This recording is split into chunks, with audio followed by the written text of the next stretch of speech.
Good morning बच्चों, मैं BL Agarwal आज आपको इस लेक्चर में कॉरपोरेट अकाउंट का एक चैप्टर होल्डिंग कंपनी और कंसोलिडेटेड फिनेंशियल स्टेटमेंट का एक प्रॉब्लम सोल्व करके समझाने का कोशिश करूंगा।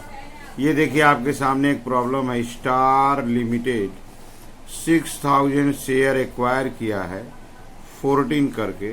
तो अगर हम लोग 14 इंटू 6000 करेंगे तो 84,000 आएगा। That is value of investment. यहाँ देख सकते हो आप 84 है। परचेज किया है 1 जुलाई को।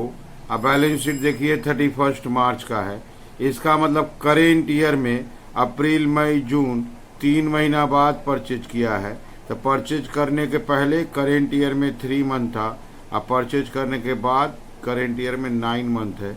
ये एक रेशियो हो गया 3:9। करेंट ईयर का प्रॉफिट 3:9 प्री पोस्ट में डिस्ट्रीब्यूट किया जाएगा, क्योंकि ये मिड ईयर परचेज है। 1 जुलाई को परचेज किया है तो अप्रैल में जून 3 महीना प्री हो जाएगा और जुलाई से मार्च 9 मंथ पोस्ट हो जाएगा।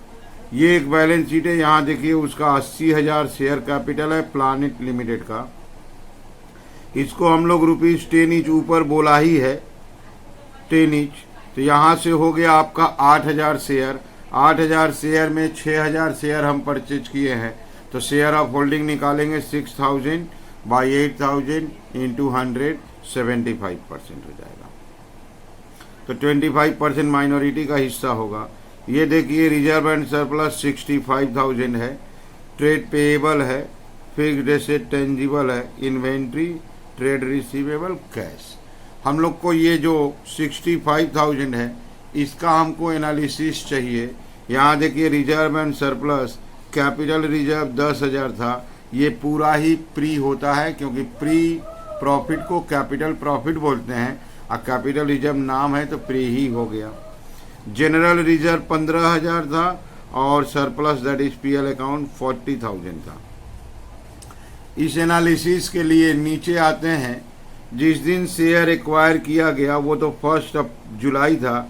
यहाँ देखिए 1 अप्रैल के दिन PL और जनरल लीजर में कितना था। प्रॉफिट एंड लॉस में 20,000 था और जनरल लीजर में 5 था। उस चीज को आप यहाँ से समझो। जनरल लीजर में 15 है, अगर ओपनिंग 5 है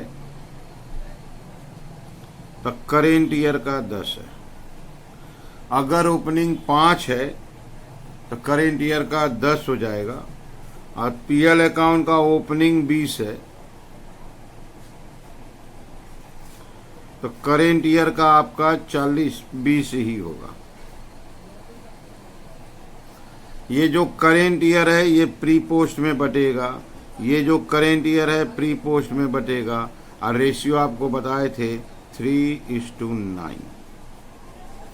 तो फिर से आप देखो, कैपिटल रिजर्व 10,000 ये तो प्री प्रॉफिट होता ही है, कैपिटल प्रॉफिट होता है। जनरल रिजर्व में 15,000 है। साल के शुरू में 5,000 था तो 5,000 तो प्री होगा पूरा। करेंट ईयर में 10,000 था जिसको 3:9 का रेशियो में बांटेंगे।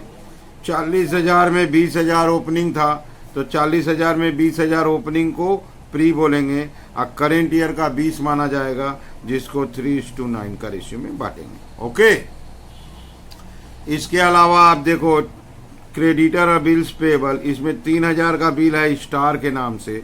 और वो चीज़ आप देखो डेटर और बिल्स रिसीवेबल 2,000 बिल है प्लानिट के नाम से। इस दोनों में जो लोअर होगा वही म्यूचुअल होगा, दैट इज म्यूचुअल आपका 2,000 होगा। जब बैलेंस शीट बनाएंगे तो debtor creditor that is trade receivable trade payable से 2,000 कम लिखेंगे। यहाँ देखिए सन्ड्री डेटर में भी 10,000 का म्यूचुअल है, तो इसका मतलब trade receivable and trade payable से 10,000 और प्लस 2,000 12,000 म्यूचुअल करेंगे। लास्ट इंफॉर्मेशन देखिए, स्टार के स्टॉक में 12,000 का स्टॉक है जिसके ऊपर 20% प्रॉफिट ऑन सेल है जो प्लानेट से आया था। तो 12,000 का 20/100 अनरियलाइज्ड प्रॉफिट निकालेंगे। सबसे इंपॉर्टेंट होता है आपका एनालिसिस ऑफ प्रॉफिट। जो ओपनिंग प्रॉफिट है, ओपनिंग बैलेंस है, प्री है, और जो करेंट ईयर का प्रॉफिट है उसको भी 3:9 में डिस्ट्रीब्यूट कर देंगे, प्री पोस्ट पता चल जाएगा। ठीक है, चलिए इसको सोल्व करते हैं। ओके।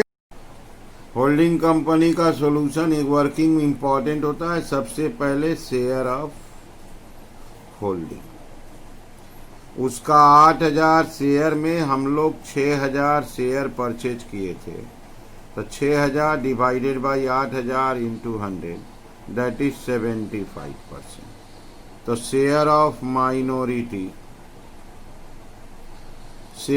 माइनॉरिटी अगर हम 6,000 खरीदे थे तो कोई 2,000 खरीदा था, 2,000 बाई 8,000 इंटू 100 ये हो जाएगा आपका 25%। मेन वर्किंग माना जाता है एनालिसिस ऑफ प्रॉफिट को। एनालिसिस ऑफ प्रॉफिट में जो ओपनिंग प्रॉफिट होगा वो प्री माना जाएगा, और जो करेंट ईयर का होता है जनरली वो पोस्ट होता है, बट मिड ईयर परचेज के सवाल में रेशियो में बांटा जाता है। कैपिटल रिजर्व तो ऑलवेज प्री होगा ही, ये 10,000 पोस्ट में डैश। जनरल रिजर्व साल के शुरू में 1 अप्रैल 14 बोलेंगे, साल के शुरू में जनरल रिजर्व में 5,000 था, वो प्री माना जाएगा। करेंट ईयर का जो था वो मंथ 3:9 का रेशियो में बांटा जाएगा। करेंट ईयर का आपका 10,000 था, तो यहाँ हो जाएगा 2,500, यहाँ हो जाएगा 7,500। ठीक उसी तरह पीएल या सरप्लस या पीएल साल के शुरू में आपका 20,000 था, वो पूरा प्री माना जाएगा। करेंट ईयर का जो होगा 20,000 वो भी है, करेंट ईयर का 3:9 का रेशियो में बांट दिया जाएगा। 3:9 20,000 का बंटवारा होगा 5,000 अब 15,000। अब इसको एक बार प्लस कर लेते हैं, 42,500 ये आ गया 22,500। इसमें से माइनॉरिटी का शेयर माइनस कर देंगे। माइनॉरिटी वाला प्रॉफिट में अपना शेयर लेगा, उसका शेयर आपका है 25%। माइनॉरिटी माइनस करने के बाद जो बच जाएगा वो होल्डिंग कंपनी का ही होगा। ठीक है, इसका आया आपका 10,625 31,875।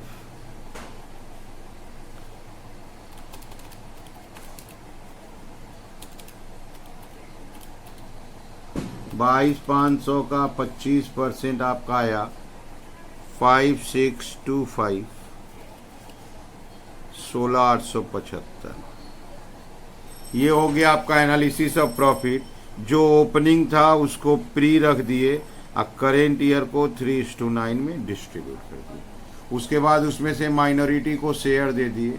अब वर्किंग नंबर 3 होगा आपका cost of control. Working number 3 cost of control. Cost of control में वैल्यू ऑफ इन्वेस्टमेंट हम लोग उसका शेयर 14 करके खरीदे थे, 6,000 शेयर खरीदे थे 84,000 में। इसमें से less paid up value of share 10 रुपये वाला था, तो 6,000 शेयर का आपका 60,000 हुआ। और इसी जगह पे प्री एक्विजिशन प्रॉफिट का काम होगा। प्री एक्विजिशन प्रॉफिट अगर वर्किंग का बात करें तो 31,875 91,875 8,757। ये आ गया आपका निगेटिव, दैट इज प्रॉफिट हो गया कैपिटल रिजर्व। कैपिटल रिजर्व कैसे निकला? वैल्यू ऑफ इन्वेस्टमेंट ले लिए, उसमें से paid up value of share, अब प्री एक्विजिशन प्रॉफिट माइनस करेंगे, जो आ जाएगा कैपिटल रिजर्व। वर्किंग नंबर 4 आपका होता है minority interest.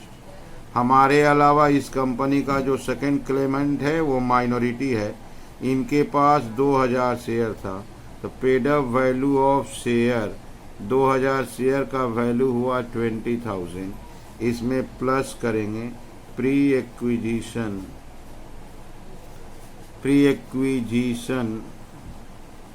Profit. Pre acquisition इनको दिए थे 10,625, अब प्लस करेंगे पोस्ट एक्विजिशन प्रॉफिट, पोस्ट मिला था इनको 5625, ये आपका हो गया 250 36। ठीक है। अनरियलाइज प्रॉफिट के लिए 12,000 का स्टॉक था, 20% प्रॉफिट ऑन सेल बोला है। और एक वर्किंग करते हैं अनरियलाइज्ड प्रॉफिट, 12,000 का स्टॉक था, 20% प्रॉफिट ऑन सेल था, तो अनरियलाइज प्रॉफिट हो गया आपका 2400 रुपया। स्टॉक से माइनस होगा बैलेंस शीट में, अब प्रॉफिट एंड लॉस से। ये देखिए आपके सामने एक एक करके 5 वर्किंग आ गया। पहला वर्किंग हमेशा share of holding, share of minority, analysis of profit को ध्यान से करना है। उसके बाद कॉस्ट ऑफ कंट्रोल में वैल्यू ऑफ इन्वेस्टमेंट से 2 चीज़ माइनस होता है, paid up value, pre acquisition profit.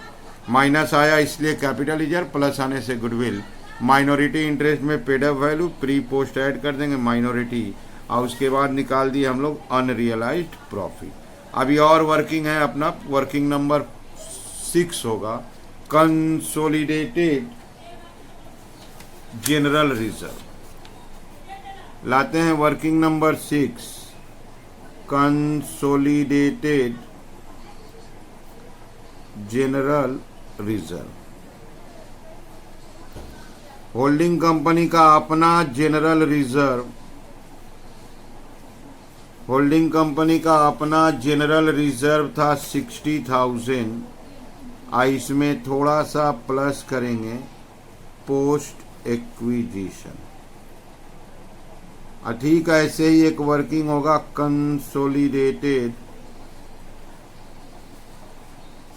Surplus बोलिए या पीएल बोलिए। होल्डिंग कंपनी का अपना सरप्लस, अपना सरप्लस इसका 50,000 था, इसमें ऐड होगा पोस्ट एक्विजिशन। इसको थोड़ा ध्यान से समझ लीजिए, पोस्ट एक्विजिशन कैसे आएगा। ये देखिए एनालिसिस ऑफ प्रॉफिट में 7,500 रुपया जो है ये जनरल रिजर्व का है। 7,500 में होल्डिंग कंपनी का शेयर 75% है, तो होल्डिंग कंपनी को मिलेगा 5625। 7,500 का 75%, 5625, ये हो जाएगा 65,625। क्लियर।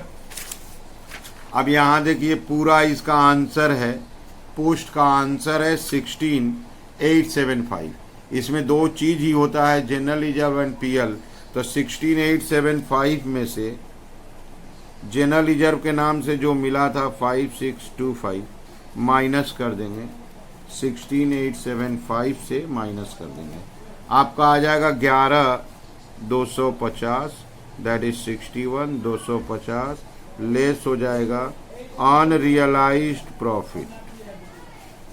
अनरियलाइज्ड प्रॉफिट आपका आया था 2,400, इसमें से 2,400 माइनस हो जाएगा 58,450। ठीक है, तो ये हो गया हम लोग का कंसोलिडेटेड जनरल रिजर्व और कंसोलिडेटेड सरप्लस।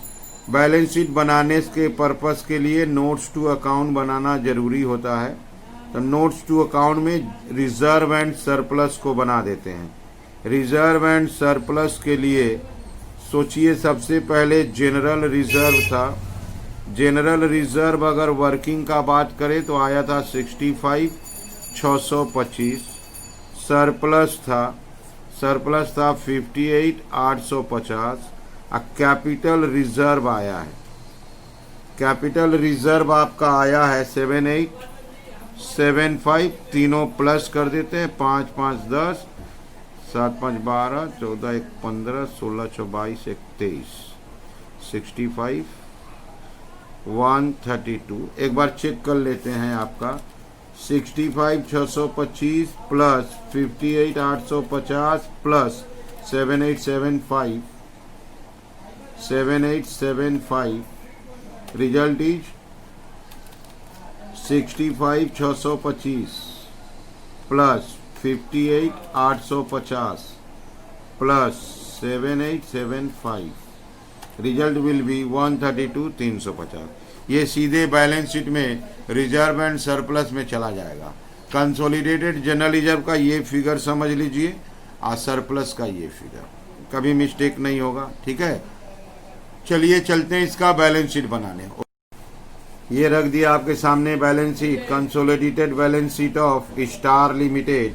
बैलेंस शीट में पहले हेडिंग देते हैं equity and liabilities.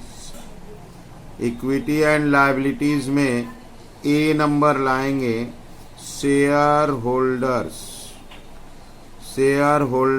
Fund. Share holder fund में रोमन 1 आपका पहला आइटम आएगा शेयर कैपिटल।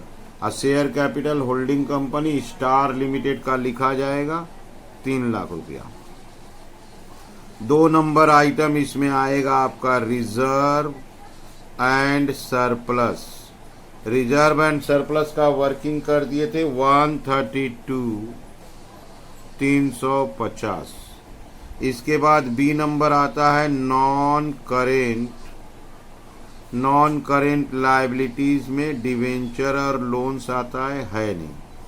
सी नंबर आपका आएगा करेंट लायबिलिटीज। करेंट लायबिलिटीज के घर में 1 नंबर आइटम है आपका ट्रेड पेएबल्स। ट्रेड पेएबल्स में 2000 बिल का म्यूचुअल था और 10,000 आपका डेटर का म्यूचुअल था। तो ये था 80,000 प्लस 40,000 अब माइनस दोनों मिला दीजिए 12,000। तो ये आपका 1,08,000 आ गया।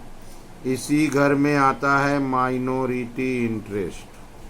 माइनॉरिटी इंटरेस्ट का अमाउंट आपका आया था 36,250। ये यहाँ प्लस कर देंगे, लायबिलिटी साइड हो गया आपका, आ गया टोटल 432,350 प्लस 144,250। टोटल आ गया आपका 576,600। ये हो गया आपका लायबिलिटी। चलते हैं एसेट्स की तरफ। हेडिंग देते हैं एसेट्स। एसेट्स में ए नंबर आएगा non current assets. Non current assets में रोमन 1 फिक्स्ड एसेट्स, उसमें टेंजिबल फिक्स्ड एसेट्स दोनों का प्लस करने के बाद आपका था 345,000। इन्वेस्टमेंट तो लिखना नहीं है। बी नंबर आएगा करेंट एसेट्स। इन्वेस्टमेंट कैंसिल हो जाता है होल्डिंग कंपनी का। करेंट एसेट्स में इन्वेंटरीज, दोनों इन्वेंटरीज प्लस करने के बाद अनरियलाइज 2,400 माइनस कर देंगे 75 प्लस 45 माइनस 2,400। ये हो गया आपका 117,600। 2 नंबर आपका ट्रेड रिसीवेबल भी दोनों प्लस करने के बाद 12,000 माइनस कर देंगे 51,000 प्लस 40,000 अब माइनस हो गया आपका 79,000 आएगा। 3 नंबर आपका कैश इक्विवेलेंट, इसको केवल प्लस कर देना है। कैश एंड कैश इक्विवेलेंट दोनों प्लस करेंगे 35,000 हो जाएगा। अब इसको जोड़ते हैं, देखा जाए टोटल मैच किया कि नहीं।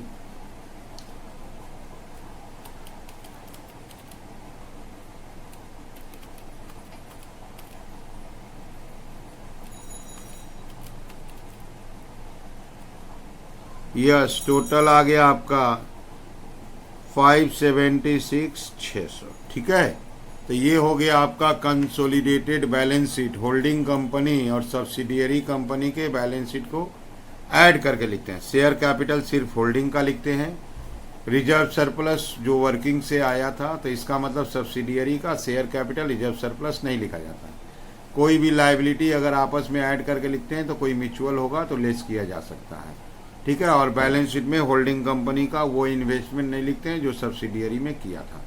आप लोग वीडियो को पॉज करके क्वेश्चन को लिख लीजिए मेरे साथ साथ धीरे धीरे सोल्व कीजिए, देखिए आपको 100% समझ में आ जाएगा। ठीक है, ओके, थैंक यू, बाय।